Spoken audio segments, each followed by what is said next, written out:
Welcome. It's Chuck with Alias Collects, where we interview and talk about vintage, archive, style, and most importantly, relationships in the reseller community. Enjoy.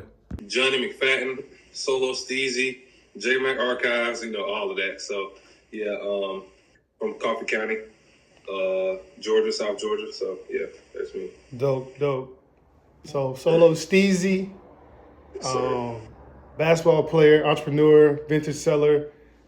Give us a little background of basically like how you got into selling as an athlete. I'm not sure if you were selling while you were playing. So just give us a little rundown, like how you got into the game. Okay, cool. So I was hooping in high school and shit, and I had a girlfriend who would like go thrifting and stuff, and I never liked it, bro, because I always thought it was like weird, and you know what I mean, like how this is, black guys like into the J's and all everything else. Like I ain't never really know nothing about vintage, and like I would go with her thrifting and stuff, and I would never really like it, bro. And I got to college and I got introduced to it again. One of my teammates, Calvin, he was a white guy from Minnesota, and he was actually selling vintage out of his apartment and stuff.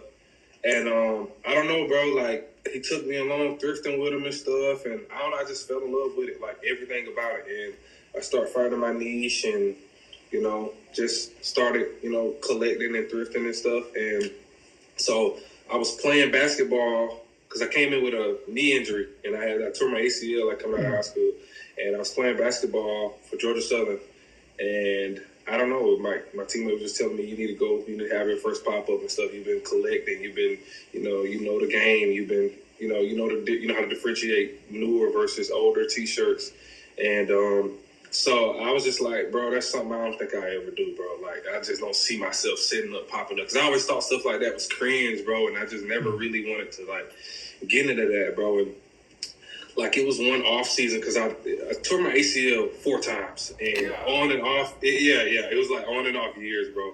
And like the second time I did it, I had a lot of off time. I was just doing rehab, therapy and stuff for my knee, and I don't know. I just hit up this local spot. They sell like sports cars and stuff. It's like downtown Statesboro, and I mean they was having like a pop up or whatever, and I like asked to vend and.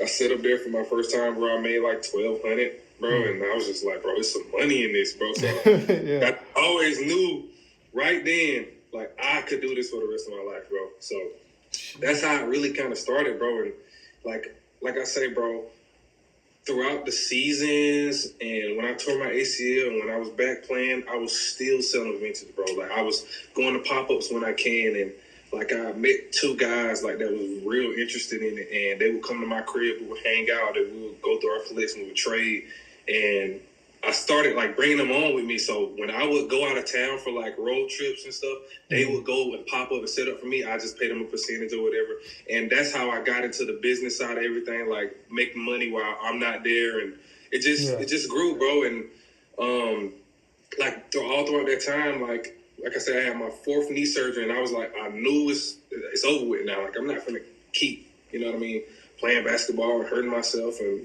can't even bend down and play with my kids when I get older. Like I don't want to do this anymore. And they took me on as a graduate assistant, and I was coaching and stuff at the same time. And my coaches brought me on. They was paying for my master's. You know how that go. And I was just like, you know what? Halfway through, I don't want to do this. Like I went to my coach's office. I shook his hand, and I was just like, I don't think I want to do this. Like I want to sell old clothes for the rest of my life. And he looking at me like, what? Like he literally like my family, bro. Like that was one of the biggest, bro. My mom, bro. They like, bro, what are you doing? You're literally getting your master's degree paid for. Like you have a bachelor's, you can literally do whatever. Like I'm just like, I don't want to do this. Like it's not fun. Me sitting on the sideline clapping for my guys who I used to play with, bro. Like I don't want to do this. I don't want to coach. Yeah. And I don't know, bro. I dropped out of the master's program. That was like one of the most lowest points, bro, that I done been in, bro. But I've been through a lot in my life, bro. So that kind of, it really wasn't nothing. You know what I'm saying? Because I done been through stuff that mold me and to, like make me, like I know who I am. And So I got to those points and stuff, and I was literally doing like 3 pop-ups a weekend, bro. Like paying rent, doing pop-ups. I was like just hustling, bro, any way I can, bro. And I got into a consignment store, started selling in there. Like I was doing all kind of stuff, bro. And right before I left the basketball program, you familiar with Maurice Spates, Mo Spates? Yeah. So he might kill me for saying this, bro, but he a good friend of mine, and so he was my coach. He was my assistant coach at Georgia Southern. He started coaching and stuff, and he was like he knew that what I loved to do, and he knew I was kind of telling him like I'm halfway about this, like right before I dropped out and left the basketball program, and he was just like, you know what, so and so I be doing a little investing and shit like that. I got spots where what you think about, me investing in you to get a store like someday. And I was just like, heck yeah, bro. Like I don't have the money right now. I got the inventory, and so I went looking for spots and stuff, and just nothing ever fell through. And then, like I said, I had dropped out, and that's when I started doing the pop-ups because I was just like hopeful, wishing, and just something finna come. You know what I mean?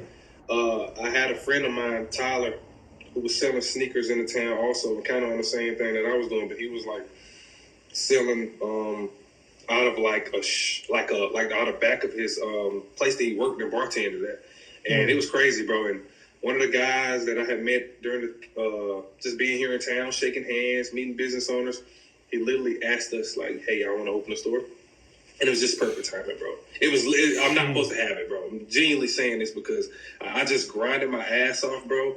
Didn't see the end of the tunnel, bro. And this literally just dropped right in front of my hands, bro. Like, it's insane to me, bro. Bro, you sound like you know how to network your ass off, bro. Literally. It's so crazy, bro. This town, like, it's smaller, but it's growing. And it's like 45 minutes from Savannah, bro. Like, nice area. Bro, it's just so many business owners here, so many people here that just, like, it's a small town, bro, and you're going to run into people. So shaking hands, meeting friends, like, so-and-so, this and that. And, bro, it just happened. Literally just happened. Like, it wasn't supposed to, but it just happened, bro. How long have you had a store? So the store been open, bro, a little over a year now, bro. A year and probably like 2 months. We opened November 17th. Okay. So, yeah, it's been rolling, bro. Obviously it's slow periods, and just up and down. It's the market, retail, bro. Yeah. So you just got to figure out, what worked for you and how to market and put yourself out there and when waves come and get ready for seasonal time. So yeah. I see you host pop-ups also. Yeah. Mm-hmm. What goes into like coordinating a pop-up? Do you do it mostly outside of your store, or how does it go? So it's separate from the store, but I also give my store a free booth. Okay. Like I said, I was doing pop-ups throughout my whole entire time, like not having a store. Mm-hmm. And I actually started the market before I got the store. And I was doing pop-ups, and pop-ups, bro, it's inconsistent. Like you may not make the money you want to make that day. Yeah. Like the next day, you might be up 2 bands, bro, off a weekend, bro, and you might think you're on top of the world, bro. But them slow weekends, slow, bro. So I know what you mean. Figure out a way to like. I'm going to make this amount of money every time, no matter what goes on. You see what I'm saying? Mm-hmm. So I decided to, hit up some of my friends from Savannah. If I started markets, would y'all be interested? And, bro, vendors show love, bro. Like I sometimes may have like 40 vendors a market. And it's about, and I'm getting people into vintage, bro. Mm-hmm. And it's people here that's starting to sell and starting to, you know what I mean? Mm-hmm. Starting to get vintage and pop up at the markets and stuff like that. But yeah, bro, it's been fun, and I do it outside of the store, and I just find different venues here in Statesboro to just do it at, and it's been fun, bro. But it's so interesting because I've been looking into trying to start something so similar to like a market, but more so for like just collectors and people that are interested in like just cool shit, like fuck. People have like the swap pit and trade pit, something like that. Like you bring one rack in, you pay for a little section, bring one rack in, buy, sell, and trade like the whole night type of deal. Have a little vibe, a little coffee, so maybe some if it's a late night, maybe a couple drinks or something, and like a little social. Because I think people need to talk, bro. And Yeah, for sure. So, because that's a lot of smart, this shit bro. just straight business, bro. Because I've been seeing shit like with like whatnot, I don't think people talk enough on whatnot, bro. It's more so like, let me just get this shit sold. Mm-hmm. You know, I mean, you probably been around since like the Instagram Live days, like when they fucking were having Instagram Lives. You know, there's no time limit. You just talk, talk, talk. You may sell a T-shirt every now and then talk, talk, talk. So, I mean, I just miss the conversations that used to be had, because that's how I learned about vintage, is just through the conversations. So, man, how was the transition from like being an athlete and getting into like the real world per se? Obviously, you said it was kind of difficult because eventually, like, I'm gonna have to go through that. And I kind of been taking little baby steps here and there because I know it's not the easiest thing to do. Like I'm the same as you. I got my master's, but I don't got my. I'm like 10 hours away from graduating with my master's, bro. And, and I'm just like, fuck that shit. I feel you, bro. Because the way the world is going now, bro. Like, bro, no job is gonna get you to where you genuinely want to be at, bro. So I'm like, bro, I don't need no degree. I don't even think I got my first degree, my bachelor's, bro. I haven't got it in the mail yet. I got like built up parking tickets. My mom been on my ass, bro. I don't care about it because I don't need it, bro. Like, I want to sell clothes and I want to do this for the rest of my life, bro. Like, but it's just networking, bro. Like if you know how to talk to people, people will talk to you, and you know, like you said, they'll help you out and get you started for where you need to go to, because somebody knows how to do this shit already. So, like, I've been trying to figure out like how do people like get stores, and like what all goes into it, because I've talked to some friends that have stores, and they pop up and they're like, bro, there's like zoning fees, and like there's like this and this and this that goes into this shit. Like, you know, you can get yourself in a bad situation real quick. You can. Real quick. But I think me being in this small town helps a lot, bro. And like me shaking hands and meeting people here, like we also have a personal connection. It's not just straight business. Like, I may go see you at the bar, we may go have a drink. You see what I'm saying? And say so and so, like, we do something like at the store, and like say we need a little like a buffer of time to get something paid. Like, okay, cool, so and so, yeah, we'll work with you. You know, we'll do this, and it was just so laid back, so chill, bro. So I don't like here.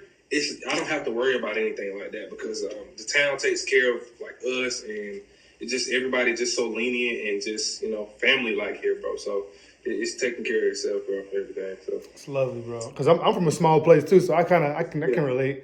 Where you from? I'm from Rockdale. It's like right outside of Austin, like 30 minutes.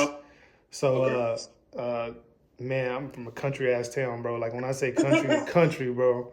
Like, like I didn't know what sports was till I was about 8 years old. I was riding horses and fucking making sure cows got their hay, bro. Dead ass. That's crazy, bro. Yeah. I'm from Coffee, bro, and it's not similar, bro, but it's like it's country as hell, but it's just more like small town, just everybody know everybody, and I mean, nobody played Division I basketball. Nobody, you know what I'm saying? Like, it was kind of similar, bro, but you know what I mean? Like, everybody knew everybody there, so. Bro, I done been to Atlanta twice, I think, for basketball. Bro, I was in College Park, right? Mm-hmm. Oh, yeah. Bro, I don't know where the fuck I was at, bro. But all I know is there was a guy seized up, foaming at the mouth in his car, bro. We on the bus. I'm like, hell no. I ain't ever seen nothing like this in my life. I said, yo, whoa. That's crazy as hell, bro. Yeah, bro. It had a whole lot of shit going on. You used to go there for AAU and stuff like that? Yeah. It was my last year of high school. I wasn't. Yeah. I played AAU. Like, I didn't play AAU like my whole life, but like my last 2 years I did. And shit, bro. And Georgia, I mean, that part of Georgia, Atlanta was crazy. So, holy fuck. But all right, whatever, man. So I know you collect also, and I know you collect Rough Riders. Yeah. Is there anything else you collect? Give us a little rundown about your collection, man, and how's it going? It's going pretty good, bro. And for right now, bro, I really just collect Rough Riders and DMX, bro. Because I don't know how I got into it, bro. But I just, ever since I heard X, bro, I've just been a big fan, bro. And I just wanted everything to do with that, bro. Like, and I started watching the interviews and the documentaries and stuff. And I don't know, I just fell in love with like that entire field, bro. And DMX is a rapper, bro. I got all his like music and songs downloaded and stuff. And I don't know, bro. I just fell in love with all of that, and I just wanted to start curating a certain, that certain niche. And it's going good so far. It's I got a couple Rough Riders rap tees and stuff, and it was one specifically, bro, that I had been eyeing on eBay. It was a long sleeve Rough Riders, and I think it usually have Eve on the back, but it just had the Rough Rider hit like right up under the neck on the back. But it was a blue long sleeve rap tee, bro, and I was eyeing it for a minute, and it was at $400 on eBay, and I was just like, bro, that's not bad, bro. Like, I'm gonna get it, and it's 2X, and I'm gonna wear it, and I'm gonna keep it forever, like I'm selling. And so I went out to Houston ThriftCon, and I'm kicking it. I made a couple sales and stuff, and I was like, okay, I done good for today. I'm finna like find a Rough Riders piece like that I want, because I'm curating more Rough Riders and more X pieces and stuff. And so I'm just like, you know what? I'm finna go online. I'm finna buy this Rough Riders that I've seen online. And so I go to eBay and I type in and I find the shirt that I was looking for, and I had downloaded and like. And I went to it and I was telling the dude, hey, would you take $250? You got a low ball every now and again. Of course. Of course. He was like, you know what? Just give me $300. I was like, you know what? Meet me in the middle, $275. He was like, all right, I'll do $275. And I was like, okay, bet. So I'm finna cop the tee, and I get to thinking, eBay fees, shipping, all of that. I'm still paid upwards of $300. $320 for sure.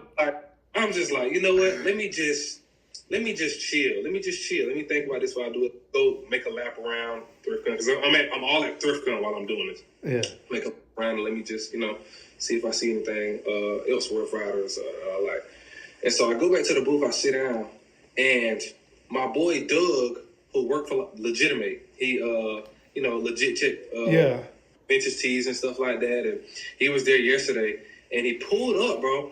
And he was like, hey, yo, bro, I got something I think you might like.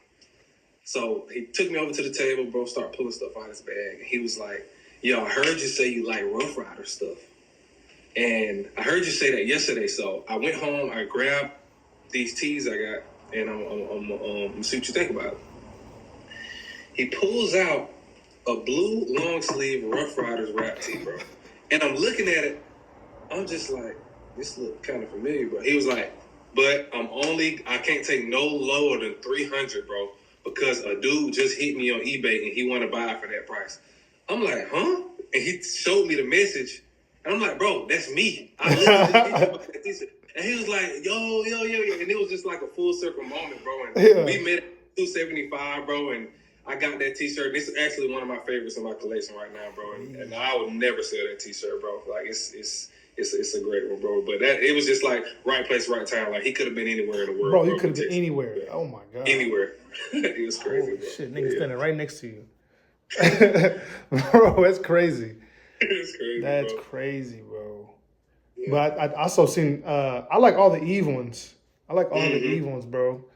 Because I don't know. I like shirts with women on them, to be honest. Yeah, word. But, yeah, for sure. But what do you think about the fucking shit? Like when DMX passed, like what do you think about the price spiking on shit, bro? Like why y'all doing that? Like, bro, I think about that, bro, and I don't know, bro. It's just a game, bro. Like, and that's what really anything reselling, bro. Kind of nasty work, bro. It's kind of nasty work because, like, I feel like it's fucked up. But I mean, it just is what it is, bro. We really can't do anything. Bro, it's like you can either make $100 or you can make $300, and it's like, and like people may be like, I mean, I know people that be like, yeah, you know what? Mike Tyson looking like he a little shaky. Like, Lil Wayne having scares. Yeah. Like, shit like this. Like, they thinking about this shit like, yo, Yeah. Lil Wayne, I seen him the other day. He don't look too good. You know, like, I'm like, bro, this is crazy. So like, even now, like, me, in my head, the only person, like, if anybody teacher is going to go crazy when they pass, it's going to be Michael Jordan. Oh my so? God, bro. Michael Jordan rap tees. Tees and stuff like that? Bro, everything Michael Jordan, when he passed, it's going to be at least 5X, bro. Yeah. We talking about the GOAT. Like, Yeah. Definitely, sheesh. Like, they going to go crazy. Nike might make his shoes 500 for a month. Retail. Yeah, Nike said, we got to eat. Like, Jordan, bro. Yeah, Jordan it's go. fucked up, bro. It's definitely fucked up, bro. But I mean, like I say, us as resellers, bro, it just look as an opportunity to get Some bro. extra bread, bro. That's it. You know, when Kobe passed, Nike dropped that Fade the Black pack, the prelude. They gonna drop every retro, every OG colorway exactly how it is supposed to be done. Literally. None of that extra bullshit they be adding onto the shoes and stuff. They gonna exactly what it was back in the day. Was you a Kobe fan? Huge Kobe fan. I got a Kobe tattoo on my leg, bro. I got a Kobe tattoo a month before he passed. Yeah, damn. So I was like, bro, but that's he one of the reasons I started hooping, bro. Like that's one of the ones I grew up watching and stuff. So I was just like, how old are you? I'm 24. Are you 24? Yeah, I'm 28. So I was like slightly before. I'm the biggest Derrick Rose fan, bro. Like, seriously, I got to see peak D Rose, bro. When I seen D Rose play basketball when I was in 6th grade, bro, I said I'm never playing another sport again. I quit He had niggas wearing double ankle braces. I was one of bro. them niggas, bro. Bro, I used to wear. Like, ankles wasn't even hurting, bro. You buy man, I got knee pads, bro. I got the speed wrap, ankle brace. I said, I don't know what I'm doing, bro. It was D Rose and John Wall, bro. I couldn't. You can't tell me nothing about D Rose and John Wall, bro. Yeah, D Rose when he got hurt, bro, he definitely would have been like one of the greatest, bro. Like seriously. I think they retired his jersey in a couple weeks in Chicago, and they dropping his first shoe. Also, Adidas is gonna drop his first shoe. Yeah, I think I got to get those. Yeah, but I gotta hold myself off from buying T-shirts until I get to that point. I can I be itching to buy a shirt every goddamn week. And I don't need it, man. Like, bro, I just told myself like no more tees in 2026.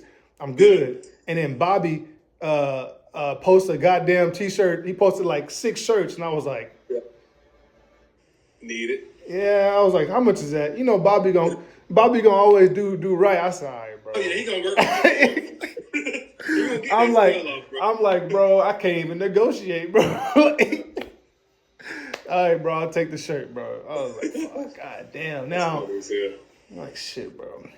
But now, man, that's about it, bro. To be honest, let me think right quick if I got anything else before I go that I want you to answer, because, man, it's always good talking to like a fellow black man, black reseller.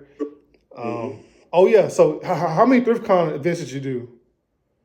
So this previous year, I started with Houston, and then San Antonio, and then I've done Orlando.